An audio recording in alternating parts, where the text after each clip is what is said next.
কবরে যান 13টা প্রশ্ন রাজনৈতিক প্রশ্ন, সেইটা না।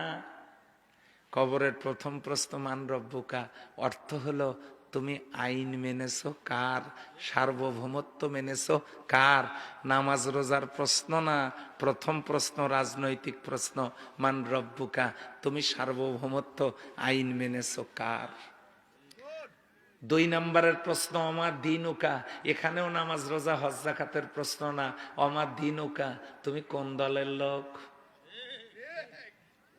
কোন দলের লোক।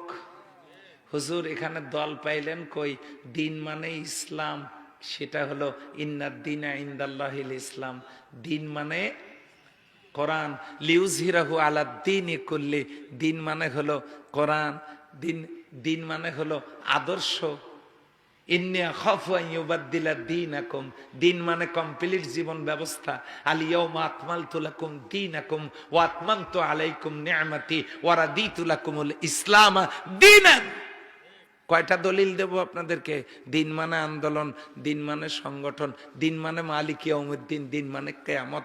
তাহলে আমার দিনুকা, তুমি কোন দলের লোক। এটাও রাজনৈতিক প্রশ্ন, নামাজ রোজার প্রশ্ন নয়।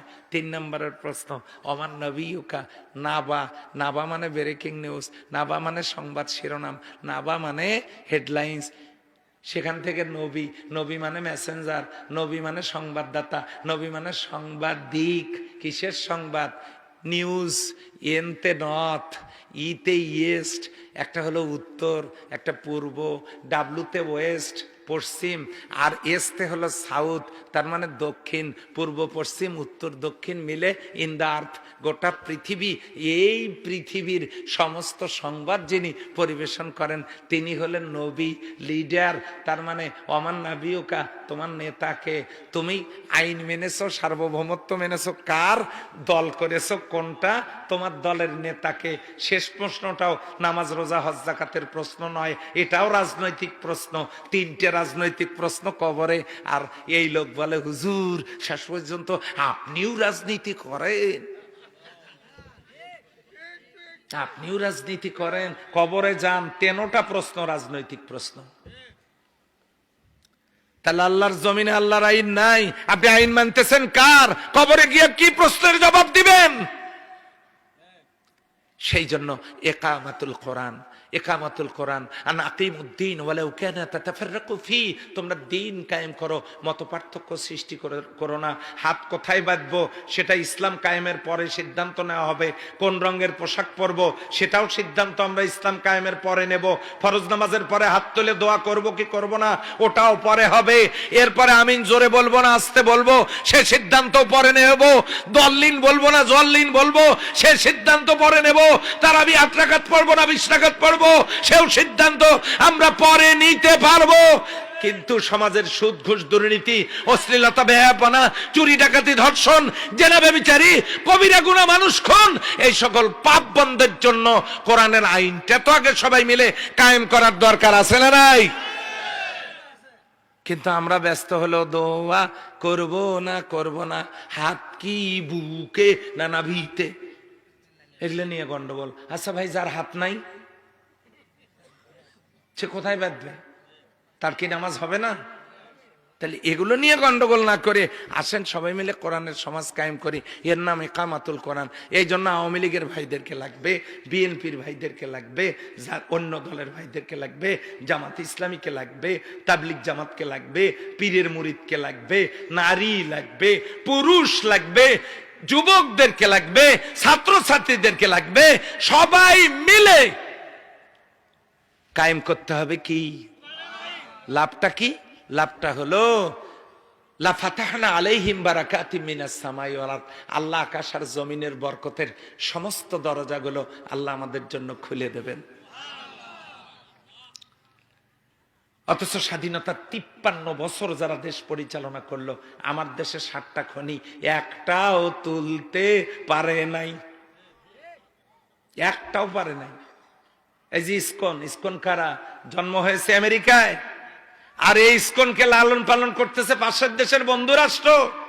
কারণ আমার দেশের 1000 বছরের সাম্প্রদায়িক সম্প্রীতি, কোন ধর্মীয় সংখ্যালঘুদের সাথে আমাদের কোনো দ্বন্দ্ব সংঘাত নাই, আছে বলেন? মসজিদের পাশেই মন্দির, একসাথে তারা তাদের নিজেদের উৎসব পালন করছে, কোনো গন্ডগোল নাই। অথচ তারা ইসকনের নামে সাম্প্রদায়িক সম্প্রীতি বিনষ্টের জন্য তারা তো আত্মপ্রকাশ করেই একজন মুসলিম আইনজীবীকে হত্যা করেছে, জবাই করে। সাম্প্রদায়িক সম্প্রীতি নষ্টের জন্য ওদেরকে লেলিয়ে দিয়েছে। দেশের মধ্যে অশান্তি সৃষ্টি করার মাধ্যমে তারা পার্বত্য চট্টগ্রামের 3টে জেলাকে নিয়ে আলাদা রাষ্ট্র করতে চায়। কেন করতে চায় জানেন? ওই পার্বত্য চট্টগ্রামের পাহাড়ের নিচেই তো বাংলাদেশের সীমানায় আল্লাহ তাআলা স্বর্ণের খনি দিয়েছেন। এটা তারা চিন্তাই করতে চায়। এই মাহফিলে জিজ্ঞাসা করতে চাই, এক ফোঁটা রক্ত থাকতে আমি যদি দুনিয়ায় বেঁচে না থাকি, আমি অনুরোধ জানিয়ে গেলাম, এক ফোঁটা রক্ত শরীরে থাকতে আমার দেশের মাটির 1 ইঞ্চি মাটিও কোন ভিনদেশী শকুনদের হাতে আমরা তুলে দেব না। কারা কারা রাজি আছেন হাত তুলে দেখান। আলহামদুলিল্লাহ। সম্মানিত ভাইয়েরা, এই জন্য ওরা ষড়যন্ত্র করতেছে। আমার দেশের মাটির নিচে স্বর্ণ, আমার দেশের মাটির নিচে তেল, আমার দেশের মাটির নিচে কয়লা, আমার দেশের মাটির নিচে লোহা, আমার দেশের মাটির নিচে পাথর, ইউরেনিয়াম, গ্যাস। বিদেশ থেকে যন্ত্র এনে এই খনিজ সম্পদগুলো উত্তোলনের কাজ করলে কোনো যুবক বেকার থাকতো না, বৈষম্য বিরোধী আন্দোলন করা লাগতো না। কিন্তু তা না করে হাজার হাজার কোটি টাকা দিয়ে বেগম পাড়ায় বাড়ি, সুইস ব্যাংকে টাকা জমানো, দেশ থেকে কোটি কোটি হাজার হাজার কোটি মিলিয়ন বিলিয়ন ট্রিলিয়ন ডলার অর্থ পাচার করে দেশটাকে পঙ্গু বানানো হয়েছে। লক্ষ লক্ষ যুবক বেকার, ছেলেরা বৈষম্য বিরোধী আন্দোলন করছে। আমার দেশের এই ত্রাহি ত্রাহি অবস্থা কেন? সমাজ ভালো হয় না কারণ দুইটা, এক, আল্লাহর কোরআনের আইন চালু নাই, 2, সৎ এবং যোগ্য নেতা নাই। যদি করতে পারি ভাই, তাহলেই এই মাহফিল সার্থক হবে, তাহলেই এই মাহফিল সফল হবে, ধন্য হবে। আমরা কি সেই কোরআনের সমাজ কায়েমের জন্য যারা কথা বলেন তাদের সাথে এই কোরআনের সমাজ কায়েমের কাজে অংশগ্রহণ করতে রাজি কি আছি? নাকি কোন দলের সিঙ্গাড়া মার্কা কর্মী হইয়া, চা বিস্কিট মার্কা কর্মী হয়ে, চা সিঙ্গাড়া জীবনে খান নাই, খাবার নাই, রোজা রাখেন, পরনে কাপড় নাই, তালিযুক্ত কাপড় পরেন, তারপরেও সিঙ্গাড়া খাইয়া নিজের মাথাটা কারো কাছে বিক্রি করে দিয়েন না। আপনি শুধু এতটুকুন বলেন, সবাইকে দেখা শেষ আল কোরআনের বাংলাদেশ। আমরা সবাইকে দেখেছি। উন্নয়নের দোহাই দিয়েন না, ক্ষমতায় তো ছিলেন, আপনারাও তো পারেন নাই দুর্নীতি বন্ধ করতে, নতুন করে করবেন তার গ্যারান্টি কোথায়? সবাইকে দেখেছি, এখন শুধু কোরআনকে দেখব, পারা যাবে না? এই সিদ্ধান্ত যদি নিতে পারি তবেই দুনিয়া এবং মিলবে অবারিত করুণা এবং রহমত। আল্লাহ সুবহানাহু ওয়া তাআলা আমাদের সবাইকে কোরআনের পথে কবুল করুন। কোরআন যাতে কিয়ামতের দিন আমাদের পক্ষের দলিল হয়, এতটুকু আশাবাদ ব্যক্ত করে আমি আমার কথা শেষ করছি।